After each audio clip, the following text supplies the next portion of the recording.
Now it's time for Inspirational Women, and we meet Nita Whittaker, a beautiful woman, a performer, a singer, and an author. The book she's just had released is When Your Hand is in the Lion's Mouth, The Life and Wisdom of a Man Named Green. Nita honors the life of her father, a man whose influence touched not just his children, but their friends, their community. This is also a reminder for us to connect with our own family and share the stories. Nita Whittaker, good morning. Thank you so greatly for being with us today. Thank you for having me. It is really such an honor to have you join us today to talk about your father through the context of this wonderful book, When Your Hand is in the Lion's Mouth, The Life and Wisdom of a Man Named Green. And Green is your father. Green is my dad. Well, and it feels like he is such an ideal dad, that he's the father, all of us would wish that we had, even when we've had really wonderful fathers, and I did. Yes. So how wonderful to have Green as your dad. It's been more than a gift to my life to have someone so steadfast and who lived by the example of goodness and kindness, hard work, faith, integrity. It's different when our parents tell us something as opposed to when we see them doing it. And I think the example that he set and continues to is marvelous. And he is the dad. All of my friends, when they meet my dad for 10 minutes, 5 minutes, I wish he were my dad. Can he be my dad? So through this book, he can be your dad. Yes, of course. We can all be the adopted children of.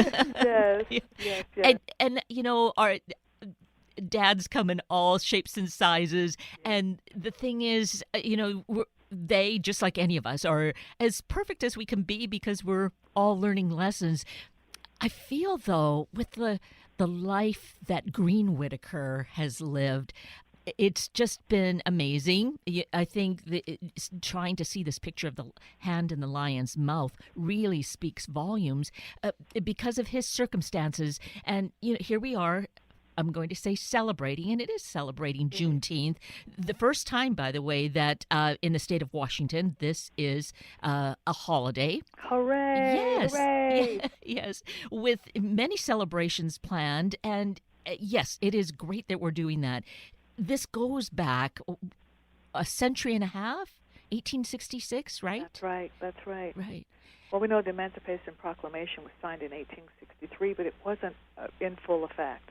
And this was a celebration 2 months after it was actually enacted in the state of Texas that the slaves were made aware that they were free, but they weren't. Don't go to your cops, stay on your jobs. It was don't go to your local. Basically, you're free, but you're not. But still, this day marks that day of you don't have to be in that subservient role anymore.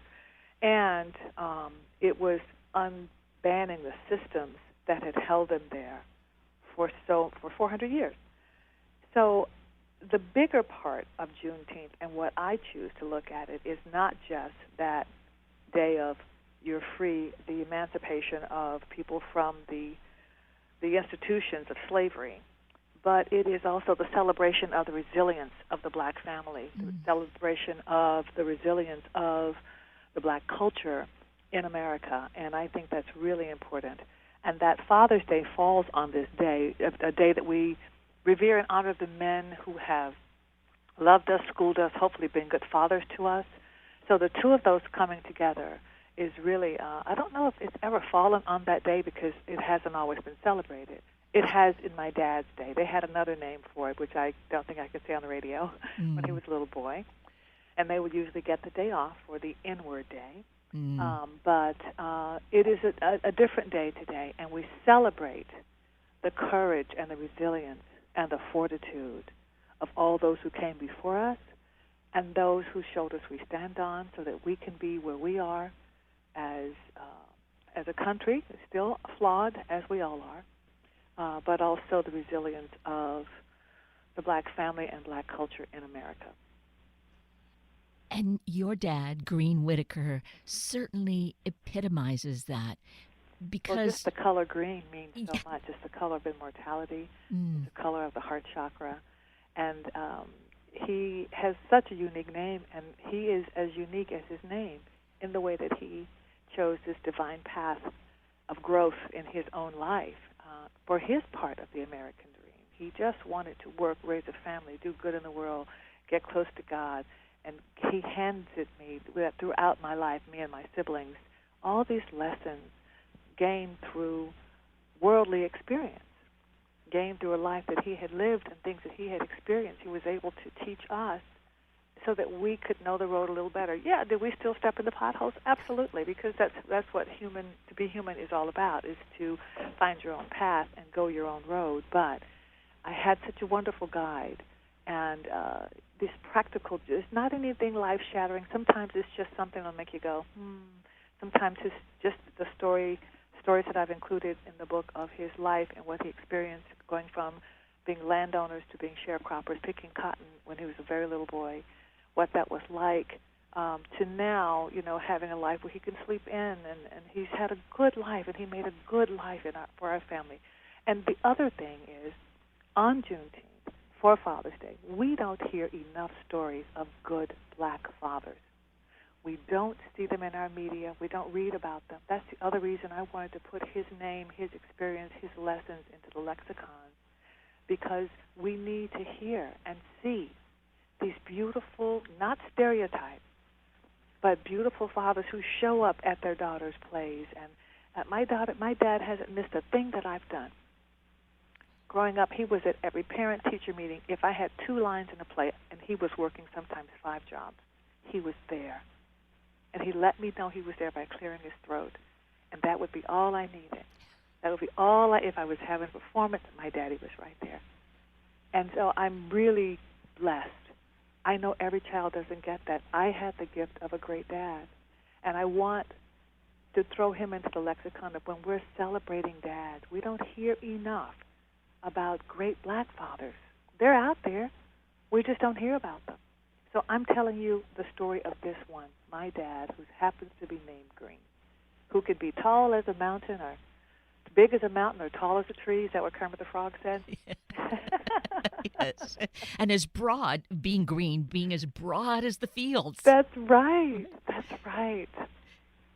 And so that is so great that it came to you that you should share your life experiences with your dad, Green. And you say that you've already said, the challenges in his life, although the way that you share it doesn't make it seem like it was horrors and horrific. And yet I'm sure as a child picking cotton, it couldn't Right. have been fun when Exactly. right? It was the life he was born into. Yeah. And what he said to me was, when you don't know anything different, you make the best of what you have. So they were a very large family. My dad is the second youngest of 19 children. They all worked. His whole community, were all farmers. When they started, they had their own land, and they farmed their own crop and cotton and all of that. When the land was taken from them or forced to sell, that's in the book. You'll have to read it. They moved and became sharecroppers, so they went from being landowners to being sharecroppers. And in that moment, it could have been anger-producing, and for the rest of his life he could have been angry, but he chose, and his family, and his father, I have to give it to his father, Isaac Whittaker, who said, this is what we're doing now. And they just did it. And because he had a great family nest, they were all in there working together. And my daddy says, even though it was hard work, it was a good life because they were all doing it together. There was harmony and the hum of the work. They had a great foundation of faith within the family. Church was a centerpiece of the culture, and it was a time, especially before they started sharecropping. It was a beautiful time, all working together toward common goals. There was love in the home, a sense of well-being. Isn't that what every child deserves? It's what my father had, and it's what he gave to me and my siblings. And that is not something that money kind of wealth brings. It's Exactly. its own. This is certainly not a story of wealth. It's a different kind of rich, Yes, yes. Exactly. And saying how family was so key here. Grandfather modeled it for his Yes. children. Your father then was present and modeled it for you. And at a time you were, I think, a teenager when your mother died. So you Yes. were a single parent family where dad was right there doing mom and dad roles. And you said he worked 5 jobs at times. Yes, he did. My firstborn brother was born, and they discovered it probably about 5 or 6 months after that his legs didn't work the way that others did. So he was born with special needs. He was on the spectrum of cerebral palsy. Um, it's a specific kind. I explained it in the book. It's called spastic hyperplasia. My other background is I'm a registered nurse, so I didn't understand it then, but I do understand it now. I just, my brother walked differently than we did. He didn't really walk till he was 13. He had about, 7 or 8 surgeries to try to lengthen the muscles in his legs or add muscles to his legs because it causes like a stiffness in the lower body. From his waist up, he is an Adonis. He is very strong. He's been able to have a really beautiful life, but my parents mainstreamed him. They found every way that they could, as the chapter in the book, Find a Way, to give him the best beginning with these special needs. My mother worked on his diction. He has perfect diction. He has some intellectual disabilities, but it has not stopped him from working at General Motors and General Electric on the line, doing right next to other people. When originally the jobs that were offered to him were sitting in a room with other intellectual disabled people selling light bulbs. He said, no, I'm not doing that. My parents did an incredible job. So there were 4 of us, and my dad sometimes had to work one job just to pay for my brother's shoes. Shriners Hospital for Children in New Orleans is where he had his last surgeries and was able to walk. He still walks with a crippled gait, but it has not stopped him from having a full, beautiful life, and I give my parents full credit for that. I talk to him every other day. He's an amazing being, and that's just an example of, often of the kind of people that they were, but that's an example of the tenacity that they had, that they were going to find a way, but they put him in regular school. Fall, get up, son. They didn't help him. They let him get up himself. We learned while he was learning. There was the gift of this family. And I think especially if you have someone who does have some kind of challenge like that, you learn a different kind of tolerance for all people. And my brother is a gift, and he is one of my heroes. And I can't say enough about the way my parents parented him with no limitations. They were brilliant. And my dad and my mom were quite a pair. Like attracts like. Yes. So they were just hero and heroine in your life. And yes, the story of it being so, use today's terminology of inclusive with your Yes. brother. I can feel the lessons that come from that all of us could incorporate rather than saying, well, special things need to be done here and or sent to another school. That inclusion, I'm sure. It's everything. Yes. There's a sense of I don't know if it's still that way today, but I think it's a lot less. But when my brother was born, children who had physical or intellectual disabilities, they were kept home. They would go outside, and they wouldn't go beyond their street or their house. There was nowhere that we were that my brother wasn't. He was right there with us, and before he could really walk, my dad would just carry him on his shoulders. That inclusion, because also they want to be seen like everybody else. He wants to feel like he could have as normal a life as anybody else. He wanted to ride a bicycle and do all, and he did all of that. He drives a car. He has to have a special handbrake, but he drives a car, and he's bought 4 or 5 of them. So he is, just another example of the kind of parents that we were given. Not everybody can handle and I'm going to say the gift of a child that has a challenge.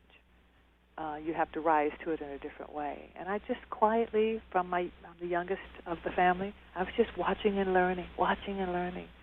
And I always knew my parents were exceptional people. I always knew that.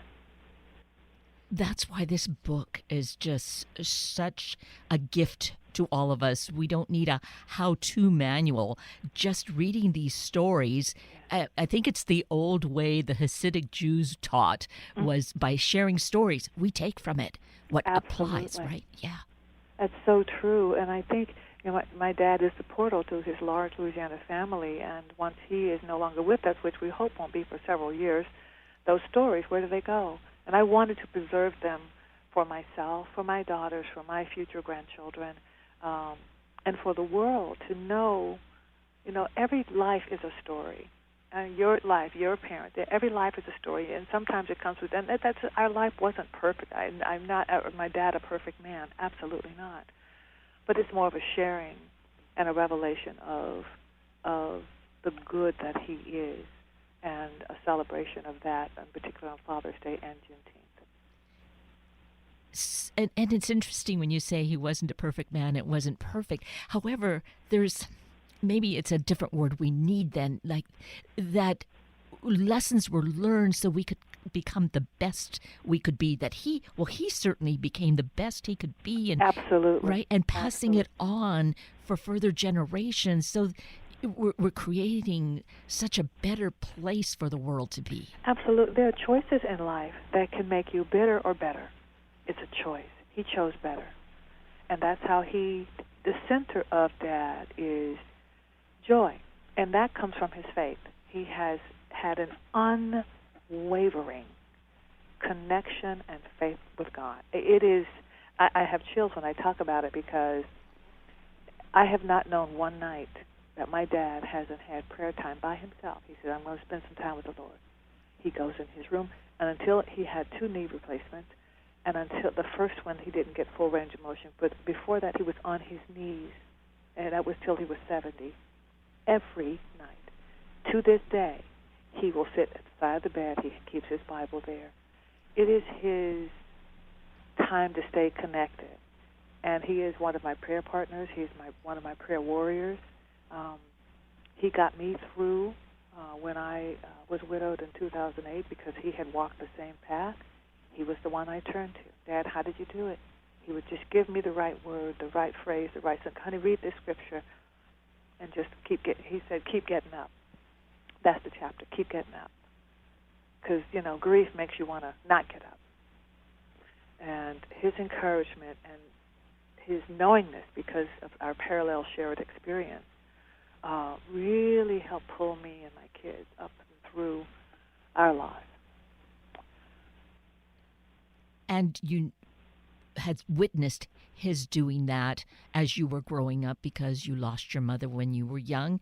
Yeah. And so it was not just placating. This was lived wisdom that he was sharing.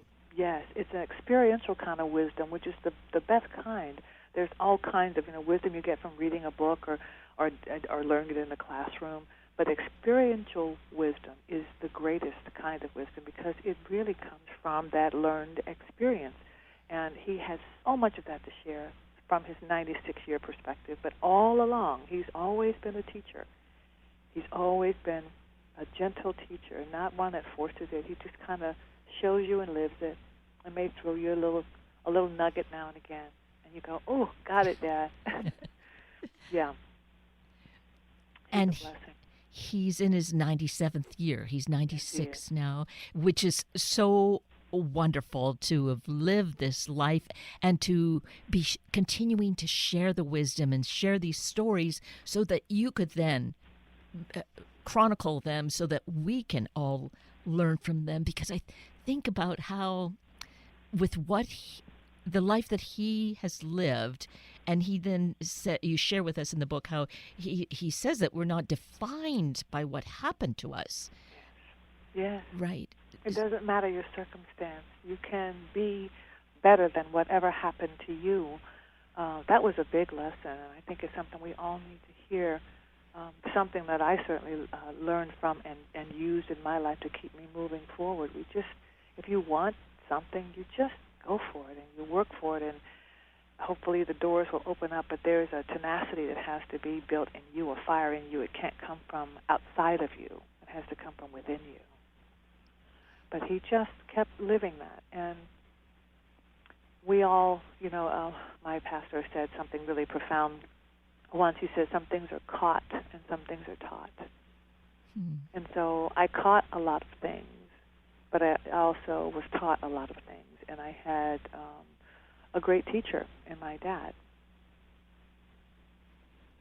And we can also benefit from that if we accept we're always learning. So here's just a wealth of wisdom to learn and incorporate as we can and choose in our own lives, because the world so needs this right now. We've needed it for a while, but really right now. Yes. We need to hear the word peace more often and not power. I think that is the shift that's happening right now. I think love is a compass that we need to operate from more than right and wrong. And my dad watches. He says every night at 10, let's watch the news to see what's going on in my town and in the world. That's what he says. Okay, Bob. So we watch. Sometimes I can't watch it because if it bleeds, it leads, and it's sometimes just so disturbing. But he watches and he may comment. He says, somebody has lost their way. He'll just say the simplest thing that just kind of puts it in perspective. Or he'll say, I don't know why people are so mean to each other. I don't understand that. I'm so happy that I can share my dad and his wisdom and his perspective on various topics, and just to give a range of life experiences that he has shared and the learning that has come with that. So I do think that we need these stories. It's timely. I've been working on this book because there were so many stories I had to synthesize, which ones of his life and the lessons, and I wanted to get the details right in the stories that he had shared, and I wanted to make sure I got it right. I only get one time to introduce my dad to all of you, and I wanted to do it well. I wanted to honor him, and I also wanted to share him. So I do think it is the perfect time, and I think everything has a time. There was some reason why the book didn't happen until now, and here it is, and I think it couldn't have come at a better time. Because character does count, and kindness matters. And he certainly epitomizes all of that. Yes. And as you said early on, Nita, how there just have not been sufficient models of strong, kind, loving Black men as fathers. And here's an example. So it's not, someone who's some star player, in a movie. Right. But a book is going to really teach us so much more if we just read these various stories that you have had to winnow down, but we can learn and incorporate that, all of us, each of us, men and women, but certainly for fathers, and aim to have a supportive society where we can cultivate and support more good Black fathers. I think that's so important. I think there's a sort of playing the stereotype that can happen on television and media of Black men, and the first thing they focus in on what they've done wrong. What have they done good? What have they done well? We don't focus on that, and I'm just happy that I can. My dad is one of those men that has been a light and a beacon in his neighborhood, community, church at large, anybody that needs him. And we do need more stories like this, and I hope that people, whatever race, color, ethnicity, will start to write down the stories of their families, because we need all of these stories. We are all America. All of our stories matter. And I'm just really honored, and I tell him all the time, I can't hug you enough. I can't tell you enough how grateful I am to get to be your kid. And I don't think that fame is the only ingredient. I think I say this in the book, of a great life, of an extraordinary life. My dad is an example of that. You don't have to be famous. You don't have to create the light bulb. You can create the light in your community. You can be a rock star on your street. That matters. That makes a difference. Because when you do good in the community, and when you present yourself in a way and are helpful, my parents would drive around and pick up kids in our little camper truck. We were not people of means by any stretch. My parents were working class people, and take them to choir rehearsal on Wednesday. My mother was the bookmobile lady. She used to go and hand books beyond the city limits to people in the rural area, just because that's what she thought she should do. When you leave a legacy like that, it outlives you. And isn't that what we all want to do? We want to leave something that outlives us. And I think for my dad, that legacy is love. Oh, it's so incredible. His life Yes. that you share with us. This book really is a must-have book when your hand is in the lion's mouth, The Life and Wisdom of a Man Named Green. And I don't recall, I did see you had written a book about, yes, here it is, Finding My Voice, My Journey Through Grief to Grace. When you mentioned how your dad's helped you and guided you through the time that you lost your husband. Yes, he was right there. In fact, he came out, and my late husband, he was very close. They were father and son. That was just it. My late husband called him Pop, and my dad called him Son. And it was a beautiful relationship. And he was right there for me. He came and he stayed with me. He was like, I'm going to stay. I said, Daddy, at some point you've got to get back to your life. But he stayed about 3 weeks. And I said, I've got to have. But he was the one that I called when I was having a rough day in that first year, or the second year, or the third year. I'm not having a good day, Daddy. He would talk to me he just always has been the voice of for the whole family. There's 19. We're 19 siblings, so the cousins and the nieces, and they're abundant. I have an enormous family, which I'm so grateful for. Yes. But he was the one, let's call Uncle Green, when there was a dispute, or let's call Uncle Green. He would always be the voice of reason. And I think he can be that through this book. There's something that just calms me when I hear my dad's voice. If I'm dealing with something, he talks me off the ledge. Or sometimes we just talk about the weather. It's not always a big to-do. Sometimes it's just us chatting about just life and how he's feeling and what's going on. And I'm just so grateful every day that I get to pick up the phone and call him and say, hi, Daddy, and I hear his voice back. Because not only because he's here, but because of what he is and what he has been and what he continues to be in the life of anybody who has ever met him.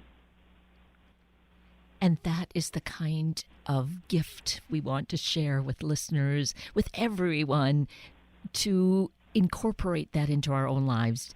Men, dads, Yes. but we as women too, you've learned from your dad to be that kind of person yourself. So what a great wish to extend out on Father's Day, a wish for a very special Juneteenth for everyone. Yes.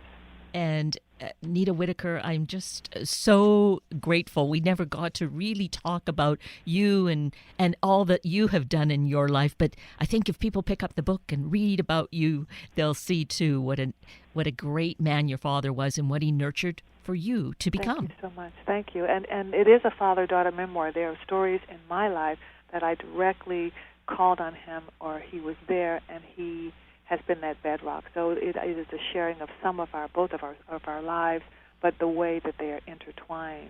His wisdom has been sort of the foundational springboard and comforter through whatever I've been going through in my life. The highs and the lows, my daddy's right there.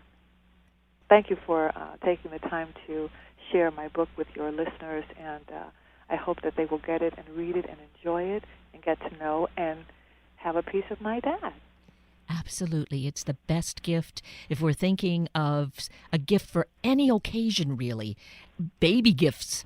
Look at that. Sharing it with a family that's expecting a child. Yes. What a great gift for family and fatherhood and faith and love. Yes. Amen. And thank you. And thank you, Nita. I'm so grateful to you for this time, but certainly for, really wanting to share your dad with all of us. It's really been a very special gift to share. I appreciate that so much. Thank you. That brings us to the end of a very full hour of Inspirational Women with Nita Whittaker and Sunday Morning Magazine with Anna Gottlieb. from Cancer Pathways. I'm Kate Daniels, your host, and I greatly appreciate your sharing this hour with me and these special guests. For details you might have missed or information you'd like to know, please just send me an email, kated@warm1069.com, and I will get right back to you. Also, if you'd like to listen again or share these important stories with your family and friends, find the podcast. It's on our Warm 1069 webpage. Just click on the podcast tab, then either of the show names, and then look for the guest names. I now wish you and your family a day of cherishing family and sharing our stories. Have a week of the same, and then please plan to join me again next weekend for another hour of Sunday Morning Magazine and Inspirational Women on Warm 1069. Good morning.